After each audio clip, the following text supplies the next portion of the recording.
untimely departure بے وقت گژھُن کوتاہ چھُ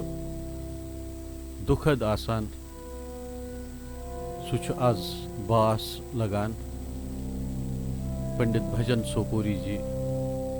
یم مارگدرشک ٲسۍ یم وتہٕ ہاوٕکۍ ٲسۍ آز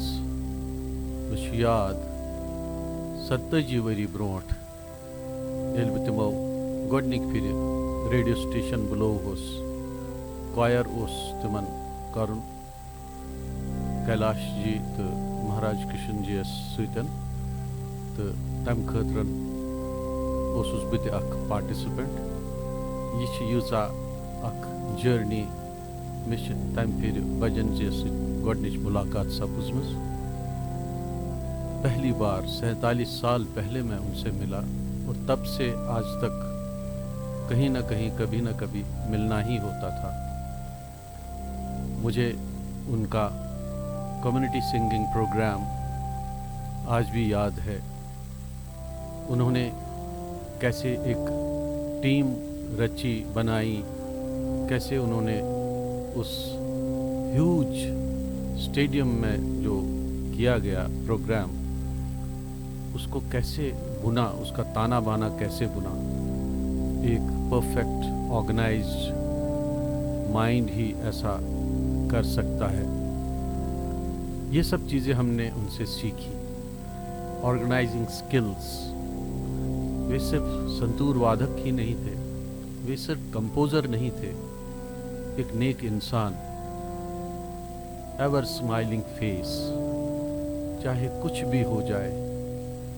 وہ ہنسنا نہیں چھوڑتے تھے وہ ہمیشہ اسمائل کرتے رہتے تھے اور یہ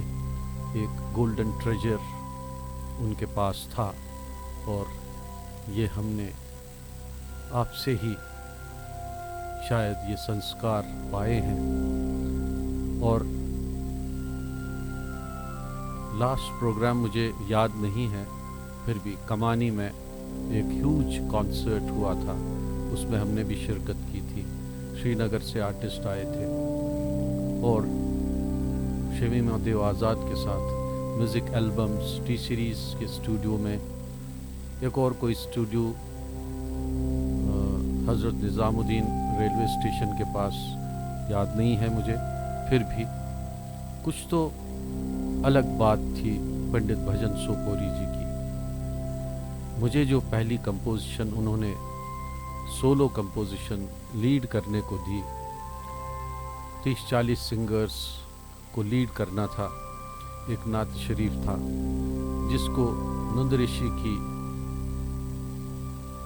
پنکتیوں سے شروع کرنا تھا وہ پنکتیاں آپ نے ہی مجھے دی 1984 مجھے آج بھی یاد ہے ویمنس کالج کا آڈیٹوریم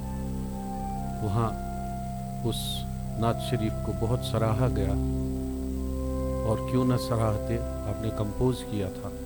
اور اس کی بہت ہی زبردست کمپوزیشن آپ ہی نے تو کی تھی سمے نشے بتس نشے میں تس نشے قرارا نہ کئی چھونڈم میں پر دیشے پنے دیشے میں یارا میں آپ کی دیونگت آتما کے لیے پرارتھنا رت ہوں آپ کو شیو لوک پراپت ہو آپ کو ویکنٹھ پراپت ہو اہی واریاہ اہی اوم شانتی